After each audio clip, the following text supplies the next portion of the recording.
I wanted to just start over. I wanted to get rid of everything. So I got rid of everything. And it felt amazing, actually. It was kind of addicting. You know that feeling that you get when you get a new doll? It can kind of feel addicting. Yes, well, getting rid of things was addicting for me.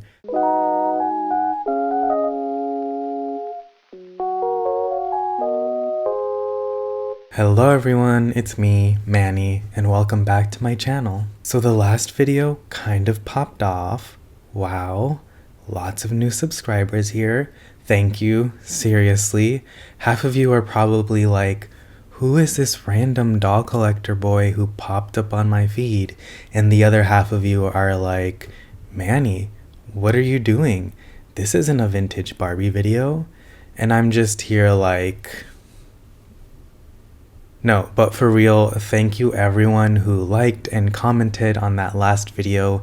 I had so much fun reading everyone's comments and responding. These past few weeks, I've just been in a very analytical mood, like I guess there's just a lot going on in my life right now, and I've had to slow down on my doll purchases and really just reflect. So this type of video of me talking to you all is new territory for me. But you know what? I'm a new creator on YouTube and my channel is small, so why not experiment with it? So this week, I'm getting a little personal. I'll be talking about my journey from minimalism to doll hoarder or collector or saver, gatherer, accumulator, whatever you want to call it. And I'm also going to be sharing the very first doll I bought that started off my collection.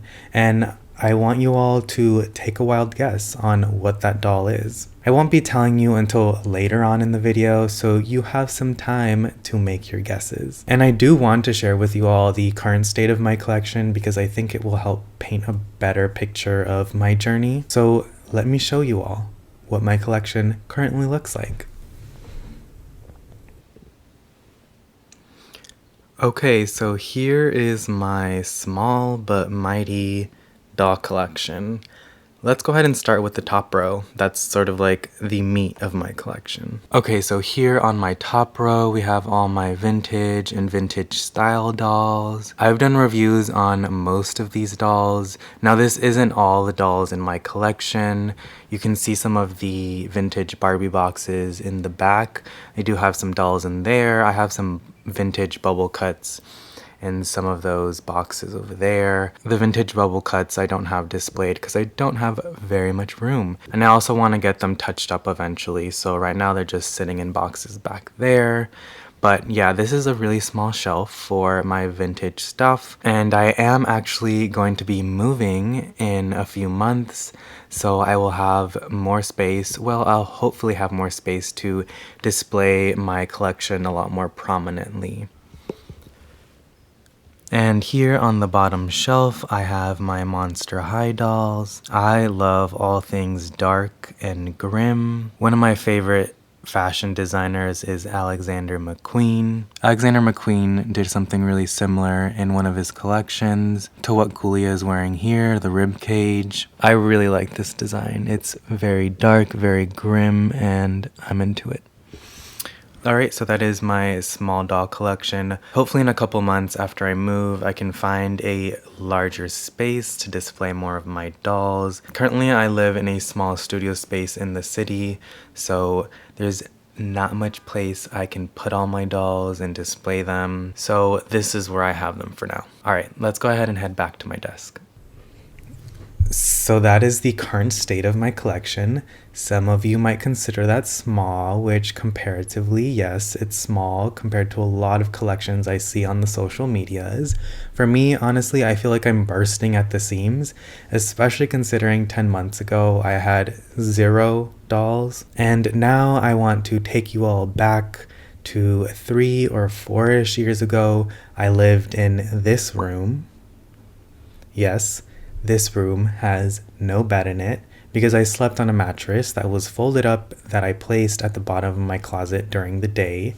And that mat that you see on the ground, it's called a tatami mat.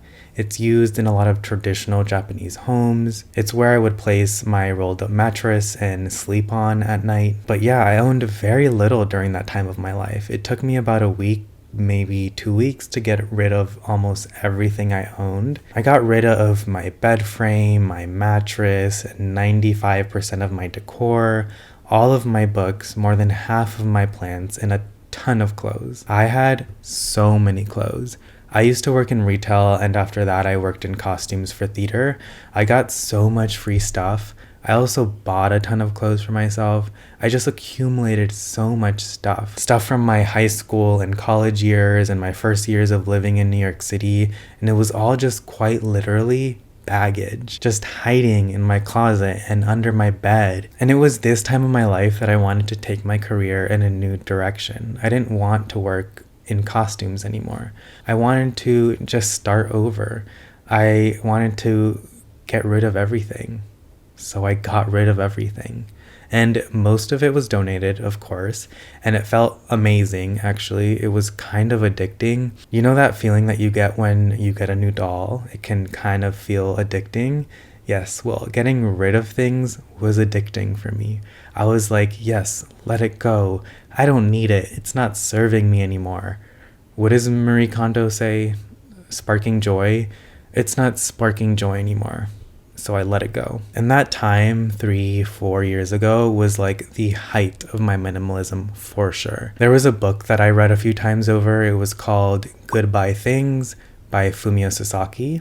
And it really changed my perspective on the things that I own. And from time to time, I will actually go back and read short excerpts from that book, because even though I don't consider myself a minimalist anymore, I do still feel like I have a minimalist mindset, if that makes sense. But before I get into all that, I feel like I should explain how I went from owning practically nothing to owning a lot more things. And it didn't just happen overnight. I didn't one day just wake up and say, I want to own everything. No, it didn't happen like that. I changed careers, got a new job that paid more. I was able to move out of my 3-bedroom apartment with 3 roommates. Well, 2 roommates, I was the 3rd roommate. And I got my own studio space. And I was honestly just so excited to finally have my own space to decorate however I wanted. And because I owned nothing, I was able to source a lot of those things that now bring me joy. I have a fully furnished apartment full of things that I love. And I have a lot of people who ask me, do I ever regret letting go of all of my things? And 4 years later, my answer is still no. There are times that I remember a shirt that I got rid of or a piece of decor I could have used in my current setup, and then I just forget about it again. Or if I don't forget about it, I can most of the time just go out and buy that thing that I miss. Because the reality is, most of the things we own are replaceable. Yeah, there are things that are sentimental, of course. Those things are irreplaceable. But I think it's safe to say that most things are replaceable. And this isn't supposed to be a video of me advocating minimalism or telling you to get rid of all your things. No. That's not what this is.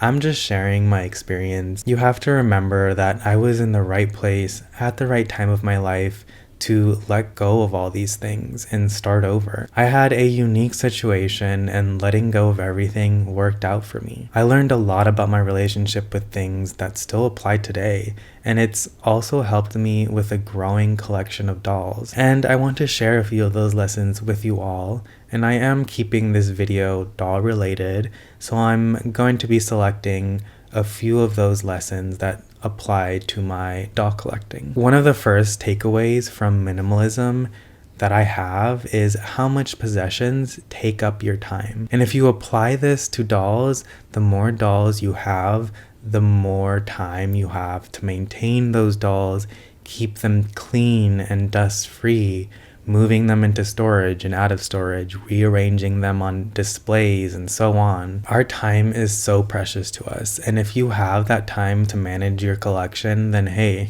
congratulations. But it's just something that I always have to keep in mind. The more things I own, the more time I'm gonna have to spend to maintain that. And remember, time is precious. No matter if you're rich or you're poor, We all get 24 hours in a day, and I always have to remind myself that quality time is more important than quality things. And that's a hard thing to remember sometimes. Another really important lesson that I learned was how items can start to become a part of your personas, because we all identify with our possessions to some extent, especially our doll collections. Doll collections, in a way, are a representation of who we are. And it's always hard to part with a doll that you love because it can feel like you're throwing a part of yourself away. But you have to remember that you can still be a doll enthusiast or a doll collector and not have to own every doll being released. There's no need to be so attached to this persona of being a doll enthusiast and owning everything. There's no need to keep up appearances and be like an influencer who's made it their job to review all of the new releases. Most people aren't influencers, and yeah, it sucks to miss out on a doll release of something you really wanted, but I promise you, you are going to be okay. Life will go on. And there are people out there whose mission it is to complete collections, which is awesome. That's amazing. I personally find it more interesting to really zero in on what dolls speak to me and display those more prominently in my collection. A big reason why I like doll collecting is self-discovery. I love tailoring my collection to my taste. And there are so many other things that minimalism has taught me in other areas of my life, but I do want to keep this doll related, so I'll give you one more lesson that's doll related. I spoke about the persona of being a doll collector or a doll enthusiast, and I want to elaborate on that. When you stop gripping so tight on this persona, this idea of being a doll collector or a doll enthusiast, you can meet people who are blessed with large and rare doll collections without feeling jealousy or feeling like your collection sucks compared to theirs. There is no such thing as being a better doll collector. A collector isn't better because they have an original build Lily in their collection. It just means that person saved up enough money or had the money or was in the right place at the right time. And once you understand that, your relationship with other doll collectors will become so much more genuine. Okay, so I'm going to stop there. Oh, wait, I never told you what doll was the first doll that I added to my collection. So the first doll that I added to my collection was the 60th anniversary Ken, which, looking back on it now, I wish it was the 75th anniversary Barbie or even an actual vintage Barbie from the 60s, but as someone who was new to the hobby, I didn't want to go straight for the expensive doll, and Ken was like $30, so I was like, yeah, let me just give it a try. So anyway, let me know if any of you guessed correctly. And also let me know if you found this video interesting. I do hope this video was interesting. If you thought it was interesting, go ahead and give me a like. And if you made it this far, why not subscribe? And if you're a new subscriber, welcome. I'm a new doll collector trying to make sense of their collection. Anyway, that is all that I have for you today, so I hope to see you all in the next one. Bye!